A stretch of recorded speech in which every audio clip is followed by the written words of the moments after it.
Oi pessoal, tudo bem? Aqui é o professor Lucas e a gente vai dar continuidade às nossas aulas de geografia hoje. Hoje a gente vai começar, Geo 2, a gente vai voltar lá para o livro 3 e começar Geo 2, a gente vai falar da aula 9 e 10, formação territorial e espacial do Brasil. São duas aulas, uma de formação territorial e a outra de formação espacial. Então, lembrando, a gente volta para o livro 3 para falar de Geo 2. As aulas de Geo 1 que sobraram, eu vou falar elas, só quando a gente voltar lá em agosto das nossas férias. Então agora a gente foca em Geografia 2. Tudo bem? Vamos lá. A gente vai falar da ocupação e da exploração da América Latina, para a gente conseguir entender como foi criado, como foi formado o território brasileiro. A gente tem que voltar para o que aconteceu na América Latina lá na época colonial. Então lá nos séculos 15 e 16, a gente tem aquele capitalismo comercial, mercantilista, em que as grandes potências da época, Portugal e Espanha, retiravam os produtos primários, produtos agrícolas extrativistas, das colônias e levavam para as potências europeias.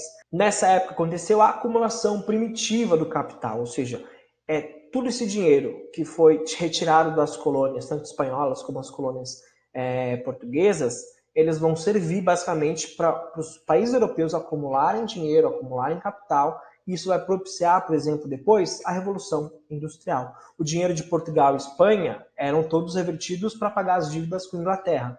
A Inglaterra vai conseguir depois, posteriormente, fazer a Revolução Industrial muito por causa dessa acumulação primitiva do capital que foi extraída das potências que eram Portugal e Espanha por causa da exploração das colônias na América, na África, na Ásia também. E aí a gente vai ver que o Brasil está inserido agora na DIT, nessa divisão internacional do trabalho. Então o Brasil produzia produtos primários e esses produtos, todas essas riquezas iam para as grandes potências europeias.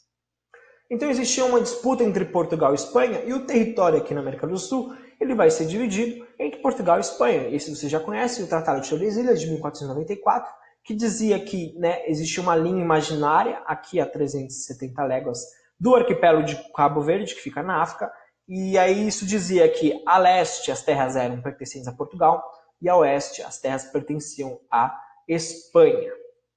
Existe um outro tratado, acho que vocês não conhecem muito bem esse, que é o Tratado de Madrid, esse de 1750. Esse Tratado de Madrid vai basicamente constituir o território brasileiro como ele é hoje, só algumas áreas que não existiam ainda. Então a linha rosinha aí é o limite definido pelo Tratado de Madrid, a cor verde são as terras de Portugal e a cor amarelinha são as terras da Espanha. Ele basicamente então vai garantir a extensão do território atual, ele vai anular o Tratado de Tordesilhas. E por que isso aconteceu? Porque Portugal de fato já ocupava essas regiões, a Espanha não tinha interesse em ocupar essas regiões, então se criou esse outro tratado, o Tratado de Madrid, de 1750, para literalmente garantir as terras da coroa portuguesa. A gente vai falar também das atividades econômicas no Brasil que tiveram um grande impacto na Constituição, na formação do território brasileiro. A gente vai falar que são os arquipélagos regionais.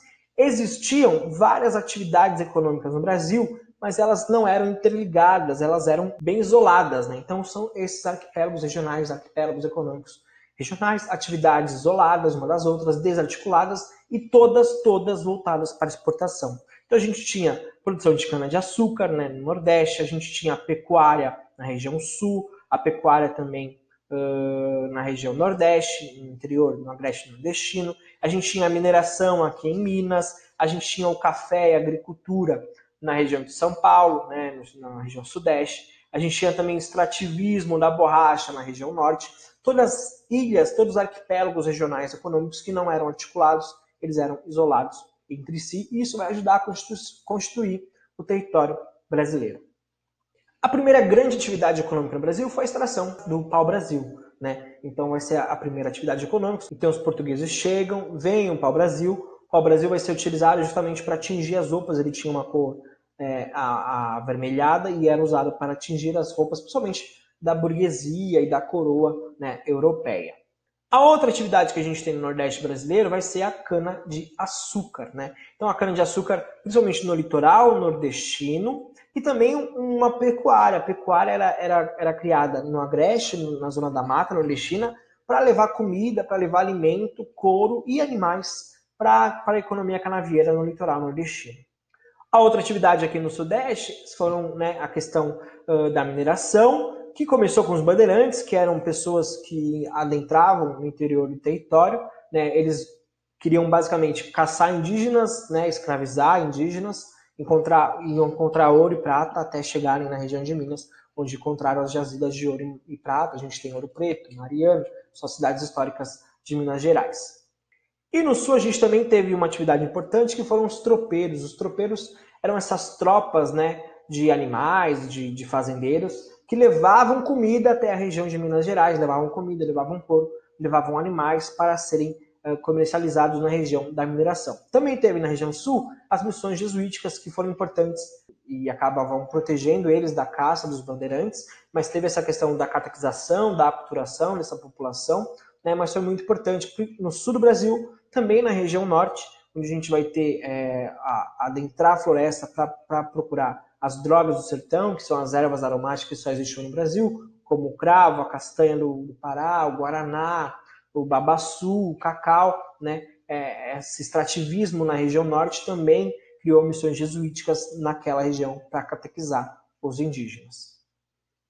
A gente vai falar da expansão das fronteiras no Brasil, no Império e na República. A gente tem a anexação do Acre, aí principalmente, né? O Acre não era do Brasil, o Acre era um território da Bolívia, mas ali no final do século XIX, muitos seringueiros brasileiros se estabeleceram nessa região.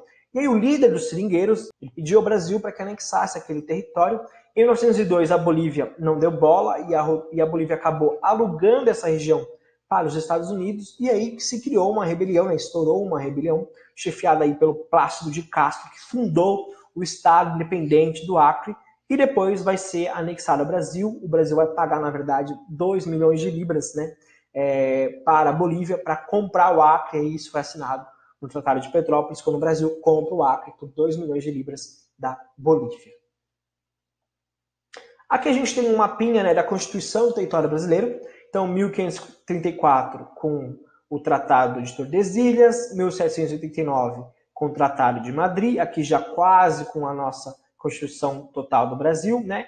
Em 1839 a gente tem outros estados sendo criados, né? Outros territórios. Em 1943, basicamente já o nosso território atual, só com algumas diferenças. Por exemplo, o Mato Grosso era um estado só, depois ele em 90 vai ser dividido, Mato Grosso do Sul. Goiás também era um estado só, depois vai ser dividido em Goiás e Tocantins. Além de estados de Rondônia, antes era Guaporé, depois vira Rondônia. O próprio estados aqui, que a gente mais para cima, a gente tem territórios e estados que vão mudar de nome. Algumas características do Brasil, algumas características geográficas importantes, né? O Brasil, então, tem 8,5 milhões de quilômetros quadrados, é o maior país da América do Sul, né? Ao norte, o ponto mais ao norte do Brasil é a nascente do rio Ailã, lá em Roraima. E o ponto mais ao sul do Brasil é o arroio, né? É o córrego Chuí, no Rio Grande do Sul. O ponto mais a leste é a Ponta dos Seixas, na Paraíba, e o ponto mais a oeste é a nascente do rio Moá, no Acre. Aqui em cima, a nascente do rio Ailã, a gente vai ter, né, o ponto mais alto do Brasil também, que é o Pico da Neblina, que fica aqui no estado de Roraima. Além disso, a gente vai ter o Brasil, né, banhado pelo Oceano Atlântico. A gente tem uma república federativa com 26 estados, mais o Distrito Federal. Tem mais de 5.500 municípios e mais de 209 milhões de habitantes, quase chegando aí nos 210. A gente vai falar das fronteiras terrestres do Brasil. O Brasil faz fronteira com quase todos os países da América do Sul, né? Menos o Chile e o Equador. Então a gente totaliza um total de 15.735 quilômetros de fronteiras na América do Sul, né? Ela é muito visada por causa do tráfico de drogas, tráfico de armas, caça e contrabando de animais, né? Invasão de áreas indígenas. Então as nossas fronteiras aí na América do Sul, elas são muito visadas. Por isso a gente tem alguns projetos, como o projeto Calha Norte, que foi elaborado na ditadura militar para proteger a fronteira amazônica, proteger contra o tráfico, proteger contra a caça de animais, invasão de terras indígenas, né? Esse era o projeto, teoricamente, de proteger. Então foram criadas bases militares nas fronteiras norte do Brasil com os países da América do Sul. A gente também tem o CIVAM. O CIVAM é um sistema de vigilância da Amazônia, né? É um sistema de sensoramento remoto, então é basicamente por satélites. O CIVAM, por exemplo, que constatou as queimadas do ano passado na Amazônia. E a gente também tem um projeto Radan Brasil, que é o radar da Amazônia. Ele começou para fazer fotografias aéreas da região amazônica e depois vai ser espalhado para o resto do território. Vai ser pelo projeto Radan Brasil que a gente vai ter a classificação do relevo brasileiro do professor Jurandir Ross, por exemplo, que é a mais completa. Né? Ele vai usar o projeto Radan para classificar o relevo brasileiro. E aqui a gente tem as fronteiras marítimas do Brasil. Né? Então, o Brasil tem 200 milhas marítimas a partir do seu continente, né, da sua fronteira, né, para dentro do oceano, que ele pode explorar. Por exemplo, a gente vai ter essa constituição da Zona Econômica Exclusiva, onde está, por exemplo, aqui ó, na região sudeste, o pré-sal. Então, a gente vai explorar o pré-sal dentro dessa Zona Econômica Exclusiva, dentro dessas 200 milhas. Existe também a plataforma continental, que é a questão de relevo oceânico, né, que chega também até um pouquinho mais dessas 200 milhas marítimas. E a gente tem algumas ilhas importantes, como o arquipélago de São Pedro e São Paulo, o arquipélago de Fernando de Noronha, o arquipélago de Trindade e Martim Vaz, também aqui no Espírito Santo, né? Outros arquipélagos importantes na Paraíba, outros arquipélagos importantes em Pernambuco, mas basicamente a gente tem essa constituição de 200 milhas náuticas, né? Além da nossa fronteira terrestre, onde a gente vai poder explorar nessa zona econômica exclusiva. A gente chama essa zona econômica exclusiva também de Amazônia Azul. Tudo bem, pessoal? É isso. Espero que tenham gostado. Anotem as dúvidas para a gente tirar elas na nossa aula online quarta-feira. Podem fazer também a atividade do Classroom e a tarefa online da aula 9, da aula 10, de Geografia 2, livro 3. É isso. Muito obrigado. Valeu e tchau, tchau.